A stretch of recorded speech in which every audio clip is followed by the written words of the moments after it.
Donc Myriade, c'est un jeu de Romaric Gallonnier et de Benoît Turpin, illustré par Gorobeil et édité chez Ghost Dog. C'est un jeu de déduction et de rapidité où il va falloir gagner 5 cartes comme celle-ci, et le gagnant des 5 cartes gagne la partie. Dans le jeu Myriade, les joueurs doivent manipuler des tuiles pour réaliser leur objectif, rassembler sur leur île différents éléments, des maisons, des oiseaux par exemple.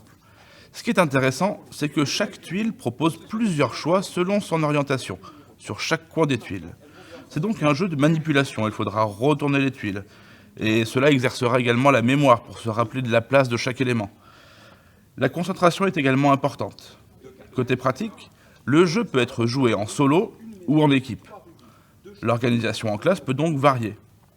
À chaque tour de jeu, on va révéler une carte et chaque joueur, muni de ces 3 tuiles de départ, va devoir les manipuler, les retourner, les inverser, voilà, pour faire une espèce de petit puzzle et obtenir au centre de son archipel exactement la combinaison qui est annoncée par la carte. Alors là, évidemment, je ne l'ai pas fait, mais dès qu'un joueur obtient ici la même combinaison que celle de la carte, il gagne la carte.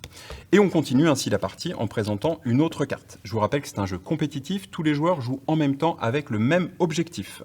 Lorsque la deuxième carte, donc on manipule, on retourne, ok, hop, on a réussi. Dès qu'on a réussi, on prend la deuxième carte. Et c'est là qu'il y a un petit twist dans le jeu, c'est que dès qu'un capitaine, puisqu'on joue des capitaines, gagne, ou en tout cas découvre 2 îles, il va avoir un bateau supplémentaire, une tuile supplémentaire, et il va continuer de jouer en même temps que les autres avec le même objectif. Sauf que lui, il a une carte supplémentaire et c'est beaucoup plus difficile. Plus de manipulation et plus de combinaisons possibles.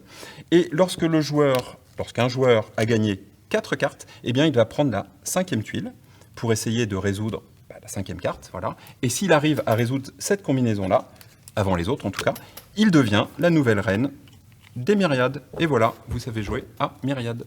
Dernier élément remarquable, la différenciation est intégrée au jeu. Plus un joueur est à l'aise avec le jeu, plus le jeu va compliquer sa partie. Cela laisse alors le temps aux autres joueurs de le rattraper. On vous souhaite de très bonnes parties.